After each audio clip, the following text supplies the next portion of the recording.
Hi, you just received your ingredient box and you're ready to make your pecan pie. This is definitely one of my favorite recipes to make. Don't be scared of making your own pastry dough. I'm going to give you all of the tips and tricks you'll need to perfect your pie. Let's get started. In your box, you've received all of your pre-weighed ingredients to make your pecan pie. These are labeled from 1 to 9. You've also received a bag of baking beans and a square of parchment paper. We're going to be using this to blind bake our dough. You're also going to need a few tablespoons of cold water and some all-purpose flour just to dust your surface area as we're rolling out the dough. Now to make your dough, we're going to need the butter from package number 1 to be as cold as possible. So just cube this up and put it into a bowl. We're going to put this in the freezer for about 10 minutes just to solidify.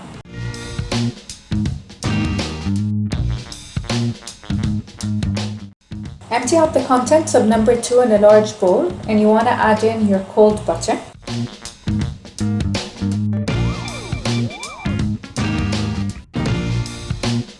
We're going to rub the butter in until the mixture starts to look like breadcrumbs or sand.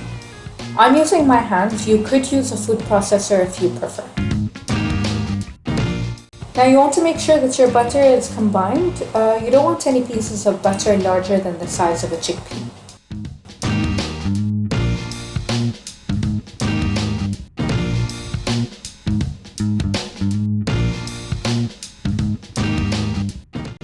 Add in 3 tablespoons of cold water.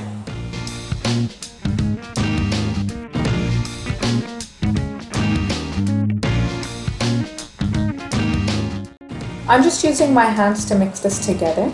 It will be a bit sticky at first, but once it gets mixed in, it's going to be nice and smooth. If you feel like your dough is a bit too dry, add in another tablespoon of water.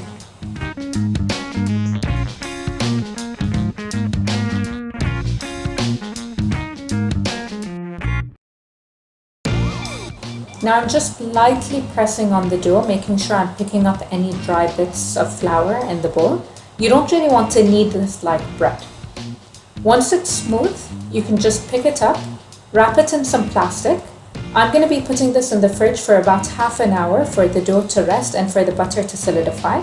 You could put this in the freezer for about 15 minutes if you want to cut out the waiting time.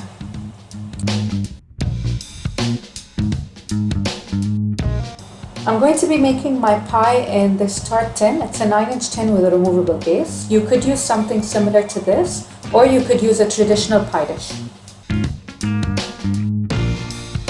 Now that my dough is out of the fridge, it's definitely much harder than when I first put it in. You want to unwrap your dough, dust your surface with a little bit of flour. Now, lots of people think that when you take out your dough, you're going to start rolling it out straight away. I prefer just kneading the dough in my hands just for a bit to soften it and make it easier to work with, because it's quite hard at this point.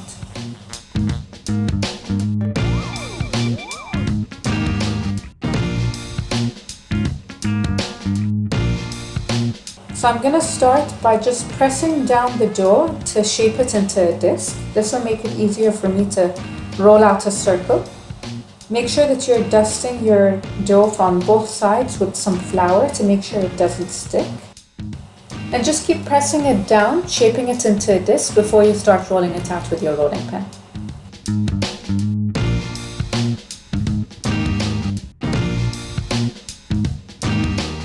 As you're rolling your dough, you want to pick up your dough and rotate it just to make sure that it's not sticking to the surface. This is also going to help you keep the shape of your dough. If you feel like your rolling pin is sticking, you want to dust the top with a little bit of flour. Now make sure to use just enough flour so that your dough isn't sticking, but not too much because you don't want to dry out your dough. So you want to roll out your dough to be slightly larger than the dish you're going to be making it in. What I like to do is to gently fold the dough and then pick it up and unfold it right into the dish.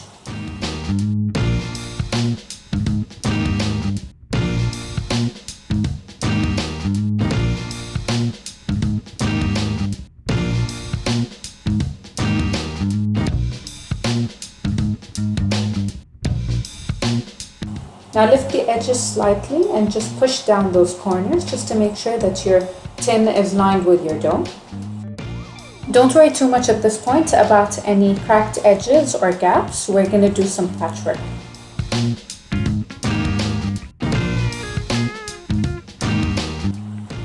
So you want to slightly trim the long ends of your dough. And we're going to use this extra dough to patch up any shorter sides. Gently push the dough together. You don't want to push too hard, otherwise your sides are going to be too thin.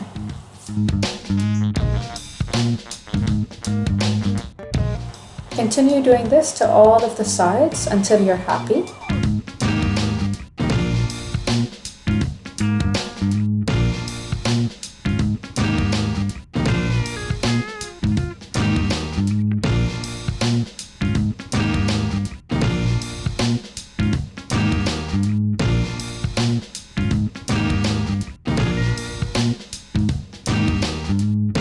Now you want to trim your dough just to make it all even. Leave about ½ an inch overhang that we're going to fold over to create our crust.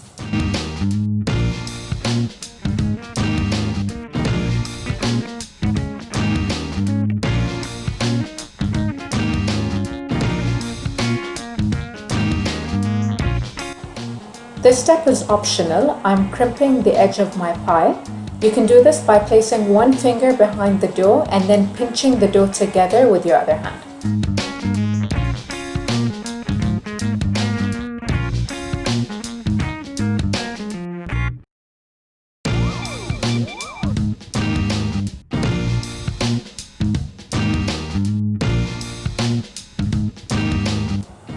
With a fork, I'm going to duck my base just to prevent it from puffing up in the oven. I'm going to put the base in the fridge for about 20 minutes before it goes into the oven.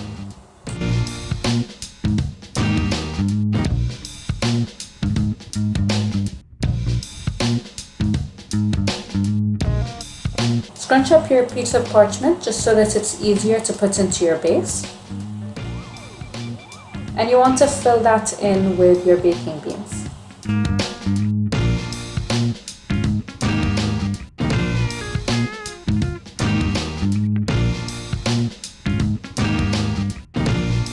Now this step is called blind baking. This just refers to your pie base being baked without any filling. So we're going to bake this in the oven with the beans for 20 minutes.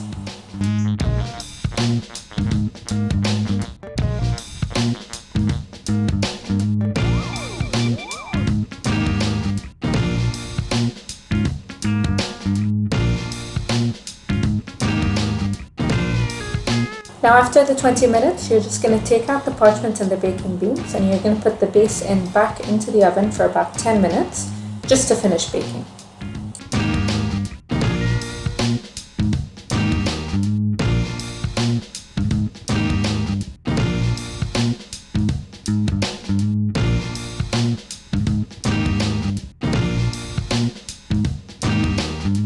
In a medium saucepan, you're going to mix the contents of number 3, 4, 5, 6, and 7 to make your filling.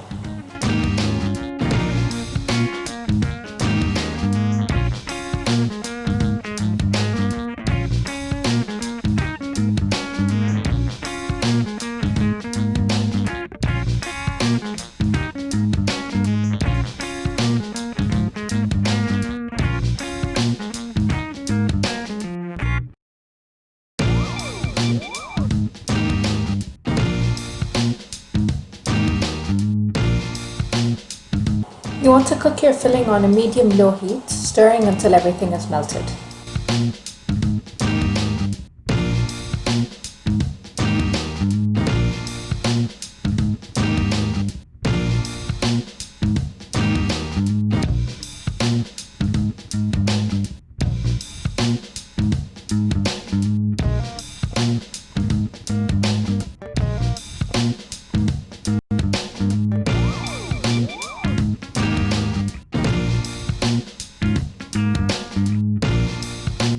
Once it starts coming to a slow simmer, you want to boil this for about 2 minutes.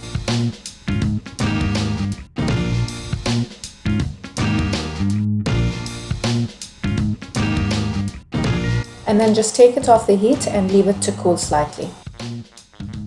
Take your eggs from box number 8 and you want to crack them in a large bowl.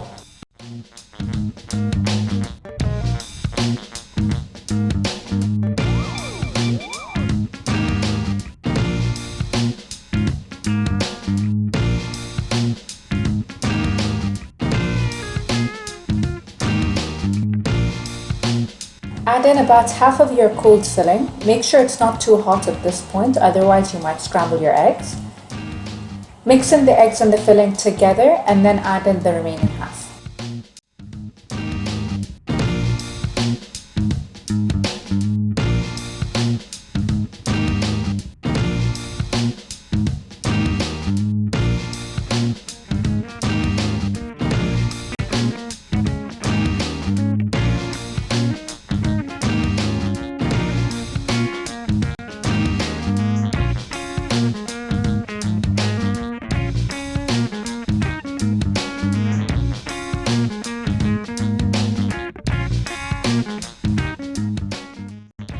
So on your cool baked base, drop in the pecans from number 9 and just spread them out just so that they're evenly laid out into your base.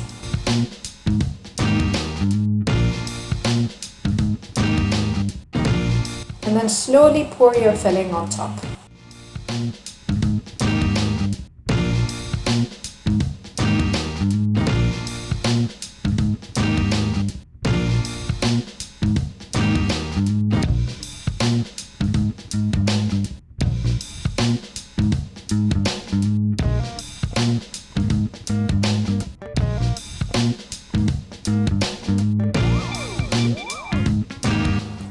Bake your pie for 30 to 35 minutes at 180. Once it's out of the oven, you want to leave it at room temperature to cool completely before you serve it.